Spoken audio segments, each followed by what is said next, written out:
Hello guys, I am Dushyant Rai. I'm a co-founder of Ujra. अगर वो बोल सकते हैं तो पता नहीं लोग किक आउट कर देंगे मुझे, लेकिन हाँ। आज हम सीखेंगे लैंग्वेज, मतलब आपका नेचुरल लैंग्वेज नहीं, जो मदर टंग नहीं, वो तो मैं नहीं सिखा पाऊँगा, लेकिन बाकी जो लैंग्वेज है जो आपको सीखना है, जैसे अगर आप हिंदी बोलते हैं, आप अपनी मातृभाषा हिंदी है तो आपको इंग्लिश सीखना है तो वो सिखा सकता हूँ, या वाइस वर्सा, उल्टा भी हो सकता है, can do the opposite as well. और किसी और लैंग्वेज भी सीखना है तो मैं आपको मतलब स्टेप वाइज बता सकता हूँ कि हाँ ये करना है और ऐसे सीख सकते हैं आप। तो चलते हैं फिर, मतलब चलेंगे तो नहीं, मतलब सीखते हैं। तो आपका फर्स्ट स्टेप होगा कि जो आप लैंग्वेज सीख रहे हो उसका फॉर्मेट कैसा है।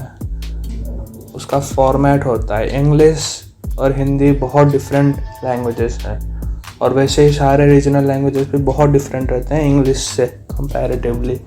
इंग्लिश का सब्जेक्ट, वर्ब और ऑब्जेक्ट रहता है, और हिंदी का सब्जेक्ट, ऑब्जेक्ट, वर्ब रहता है।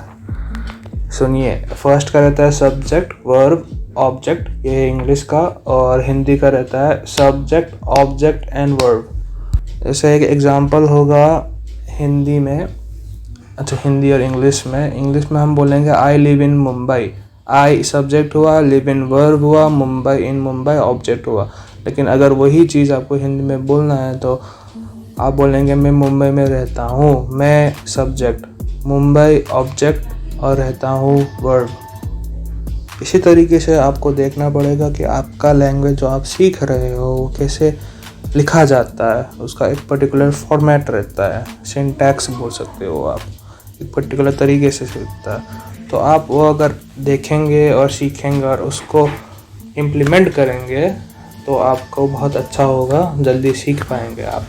दूसरा स्टेप होगा, ये लैंग्वेज आप हर दिन किसी के साथ बोलें या प्रैक्टिस करें।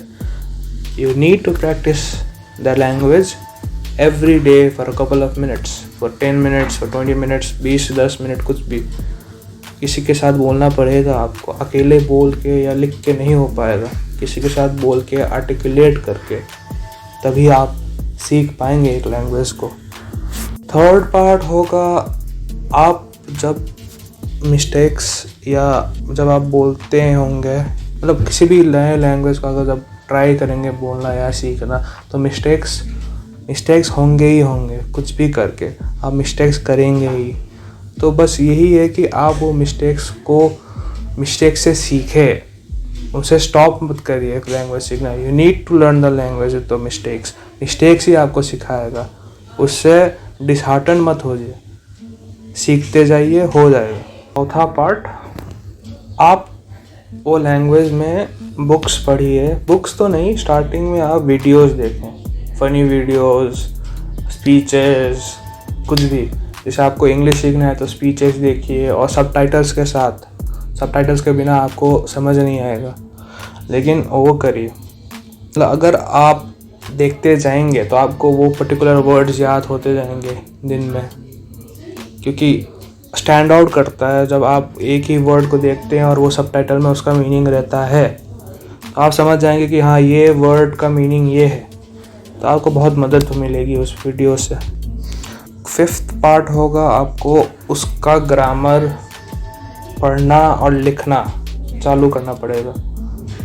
या तो आप उसके वर्ड्स पढ़ेंगे, मतलब डिक्शनरी, या अब तो इंटरनेट भी है, इंटरनेट में आप वर्ड सर्च भी कर सकते हैं और उसको पढ़ भी सकते हैं। So it's very easy to learn a new language with the grammar, and you can help yourself out with the grammar, vocabulary and everything. मतलब आसान रहता है। सिक्स्थ पार्ट है एजुकेशनल एप्स।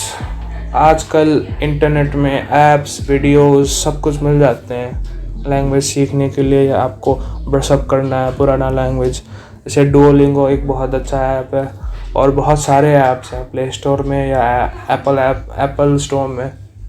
और यूट्यूब तो है ही, यूट्यूब में तो भर के है, मतलब आप कुछ भी ढूंढ सकते हैं। जैसे आपको ये वीडियो मिला होगा यूट्यूब में, सर्च करते करते हुए आई होप सो। 7वां पार्ट होगा, अगर आपके पास कोई दोस्त नहीं है या आप किसी को पहचानते नहीं है वो लैंग्वेज से, तो आप इंटरनेट में जाइए, दोस्त मिल जाएंगे आपको।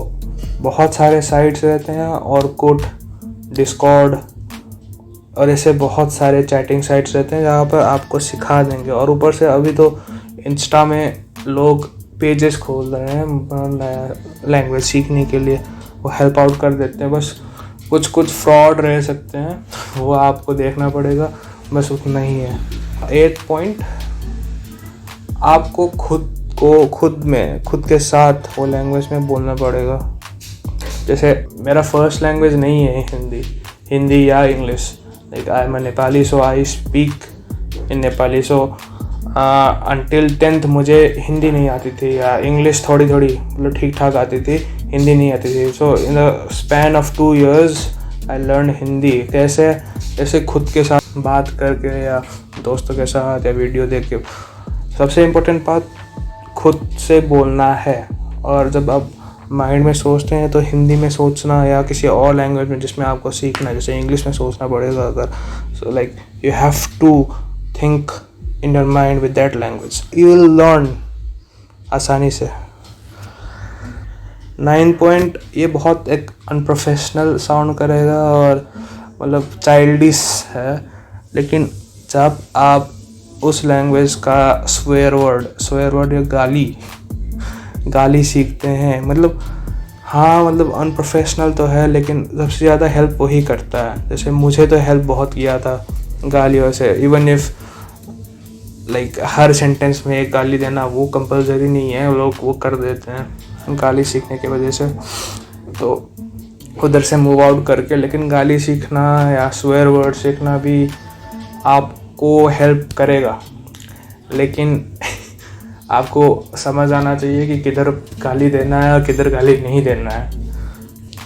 And 10th and the last point, आप उस लैंग्वेज को सीखना बंद मत करिए, आप उसको रिवाइज करते जाइए। You need to revise that language, otherwise you will forget words, the grammar structure, everything आप भूल जाएंगे।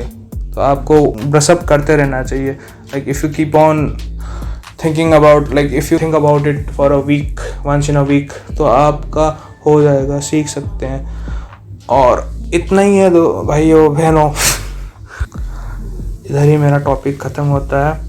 और अगर आपको और टिप्स या ट्रिक्स चाहिए तो please write it in the comments. Video को लाइक कीजिए अगर पसंद आया तो, और हमारे चैनल को सब्सक्राइब कीजिए, क्योंकि भले ही मेरा वीडियो बोरिंग और इतना अपीलिंग ना सुना हो, मतलब समझ नहीं आया हो, लेकिन बाकी क्रिएटर्स हैं हमारे चैनल में जिसका वीडियो आपको पसंद ज़रूर आएगा। Peace, I am out.